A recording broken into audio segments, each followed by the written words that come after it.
কিসের ভয় পাও? অন্য কেউ টাই পড়ানোর সময় তো ভয় পাও না। আমি তো পড়াতে বলিনি। তুমি হাতে নাতে ধরা পড়েছো, তোমার কোনো কথাই শুনবো না। বাজে কথা বলবে না। তুমি আমাকে আর কখনোই ফলো করবে না। কি করছো? নামাও আমাকে। বলো কি করলে তোমার রাগ ভাঙবে? জানি না, তুমিই ভেবে দেখো। তুমি তো দেখছি অনেক ভালো ফ্লার্ট করতে পারো। শুধু তোমার সাথেই। আমাকে নিচে নামাও। এখন একটা ডেটে আছি। ডেটে আছো আমার সাথে? হ্যাঁ, তোমার সাথে। হ্যাঁ, আমরা ডেটে আছি।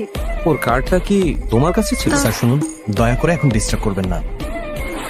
আচ্ছা, শেষ আরেকটা কথা, আমরা কিন্তু ওকে আরেকটা সুযোগ দিতে চাচ্ছি। আপনার কথা শেষ হয়েছে? ওর সাথে কথা বলে লাভ নেই। আমার সিদ্ধান্ত আমি নেব। না, একদম না। সিদ্ধান্ত, তোমার গার্লফ্রেন্ড তোমাকে খুঁজতে এসেছিল। মাত্র ল্যাবে গেছিলাম, তোমাকে পাইনি। আমি ভাবিনি তুমি এই ধরনের মেয়েকে পছন্দ করবে। আপনার ভাবতে হবে না। কি বললে? বলেছি আমার গার্লফ্রেন্ডকে নিয়ে আপনার ভাবতে হবে না। রূপম নামের যে ছেলেটার কথা বলছিলেন, ও আমার বন্ধু। ওর মন আপনার মতো অত ছোট না, বরং আপনার থেকে অভিনয়ী। আরেকটা কথা, জুয়েলের সাথে ঝামেলা করবেন না। কাউন্ট করতে পারিনি। গৌরব, গৌরব প্লিজ চোখ খোলো। শ্বাস নিচ্ছে না, এখন কি করব? ও হ্যাঁ, সিপিআর দিতে হবে। গৌরব ওঠো, ওঠো।